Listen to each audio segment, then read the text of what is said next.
मेरे भाईचारे को, मेरे परिवार को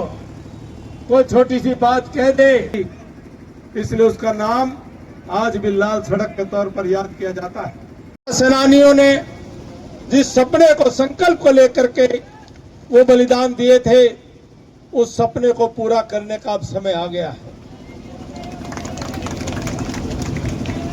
एक बार सोच करके देखो,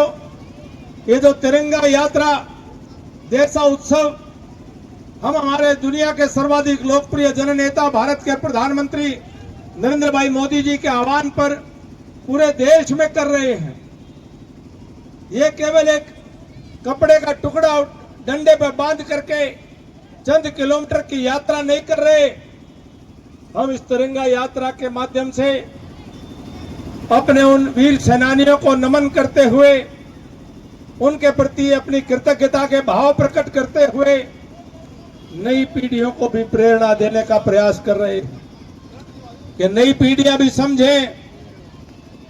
कि आजादी से पहले गुलामी के मायने क्या थे। हमारा कुछ भी हमारे हाथ में नहीं था, अनाज भी पैदा करते थे तो अंग्रेज की सरकार हो या मुगलों का बादशाह हो, वो उसके ऊपर उसका अधिकार रहता था। जो मर्जी चाहे, जितना मर्जी चाहे, वो लगान वसूल करके लोगों को बड़ी मुश्किल से 2 जून की रोटी नसीब होने देते थे। देश को लूट करके विदेशों की तिजोरियां, खजाने भरे जा रहे थे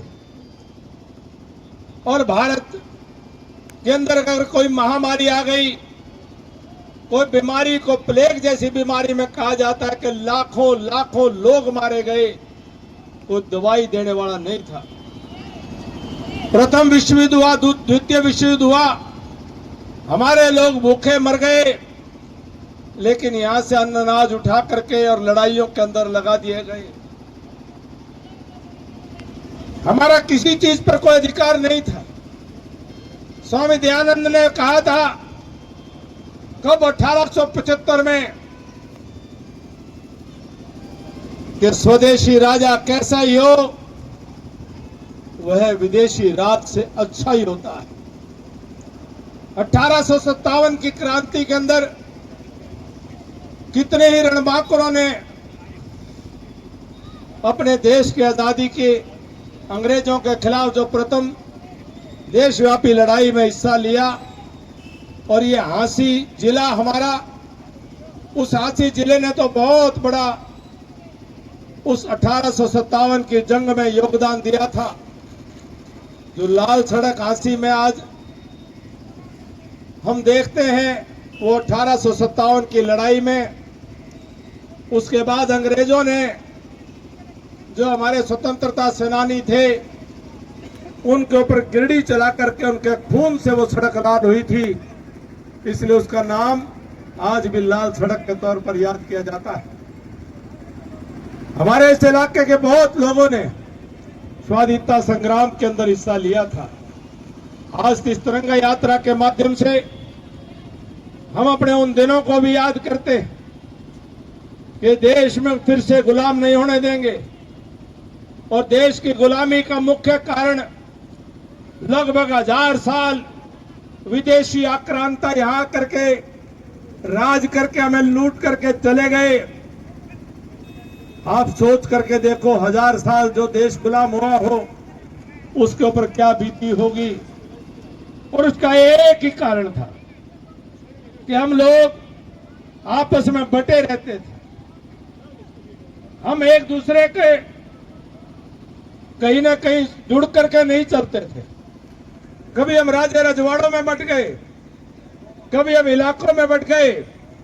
कभी हम मजहब में बट गए, कभी हम जात पात में बट गए, कभी ऊंच नीच में बट गए। और हमने सोचा जब विदेश से आक्रमणकारी आते थे कि हमारी लड़ाई तो नहीं है, ये तो राजा लड़ लेगा, ये तो फलानी बिरादरी का राजा है, वो लड़ लेंगे, ये हमारी लड़ाई नहीं है, और इस देश को गुलाम कर दिया। आज फिर राष्ट्र विरोधी ताकतें ये सोशल मीडिया, डिजिटल मीडिया का इस्तेमाल करके दुनिया के दूसरे देशों के माध्यम से, मैं किसी देश का नाम नहीं लेना चाहता, दूसरे देशों में बैठ करके हमारे इन नामों की आईडी बना करके, चेहरे लगा करके और समाज को बांटने के लिए, समाज में आग लगाने के लिए, एक जाति को दूसरी जाति से बढ़ाने के लिए आज भी वो षड्यंत्र चल रहे हैं और हम उस षड्यंत्र का हिस्सा बन जाते हैं। एक कोई मेरे गांव को, मेरे बिरादरी को, मेरे भाईचारे को, मेरे परिवार को कोई छोटी सी बात कह दे तो मैं छुई मुई हो गया हूं। मैं तुरंत उसके खिलाफ रिएक्शन देता हूं, उसके खिलाफ मैं पोस्ट डालता हूं, लड़ाई लड़ने लग जाता हूं और आपस में लड़ाइयां चल पड़ती हैं। ये देख करके देश के दुश्मन बड़े खुश होते हैं कि भारत को फिर से बांटने का काम चल रहा है। मेरी आपसे तिरंगा यात्रा के माध्यम से निवेदन है कि जहां भी कोई जात पात का जहर घोलने की कोशिश करे, जहां भी कोई आपस में हमें लड़ाने की कोशिश करे,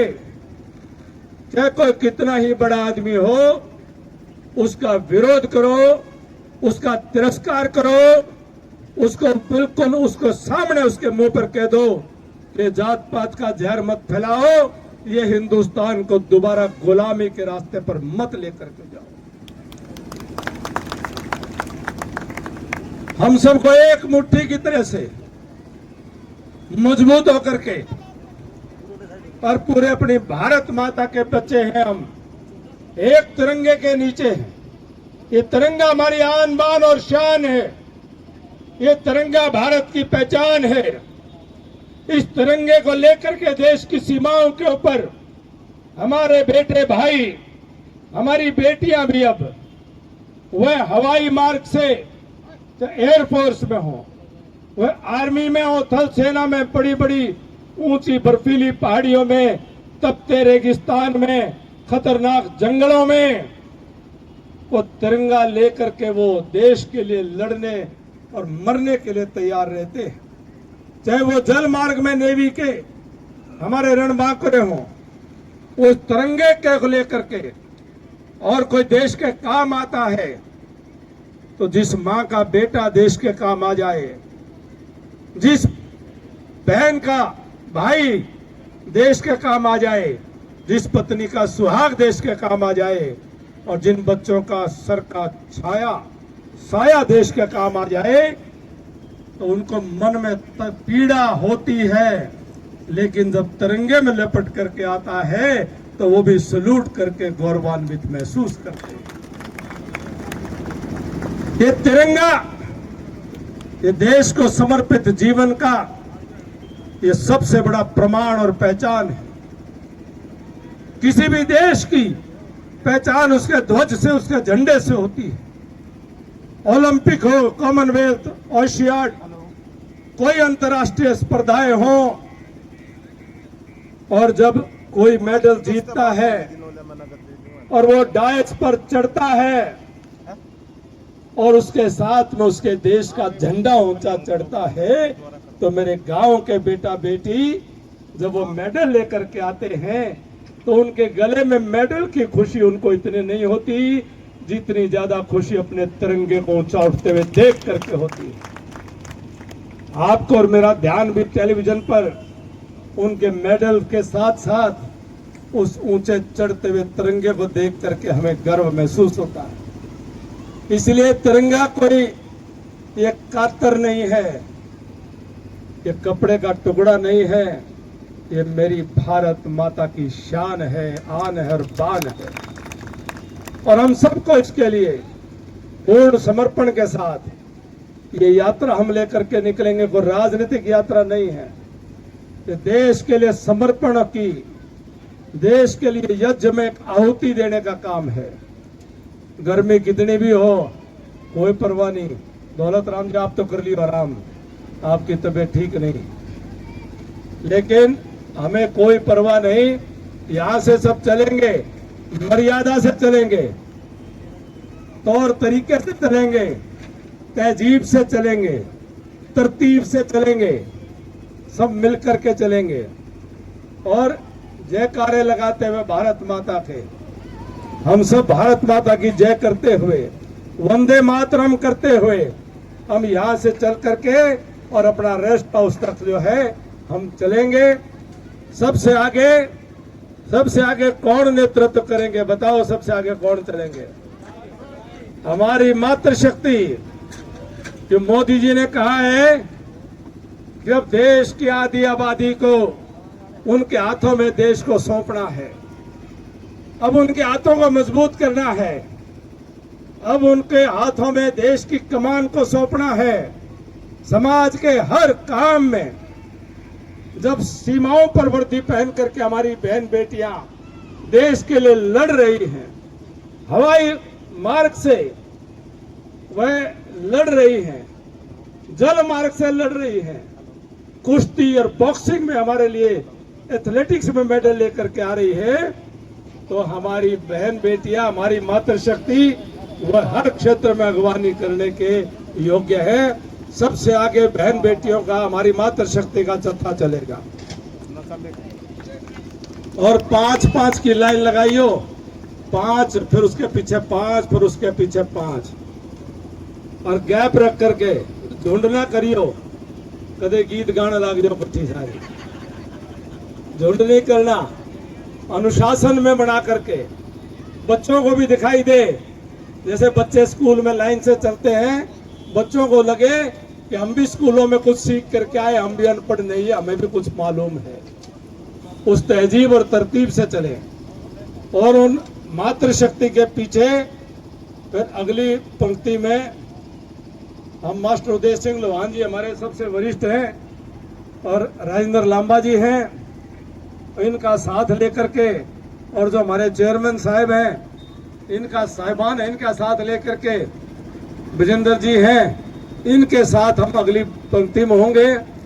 और फिर उसी तरह से 5-5 जने और चारों मंडल अध्यक्ष ये 10-10 लाइन के बाद एक के खड़े हो जाए। सबसे आगे जो है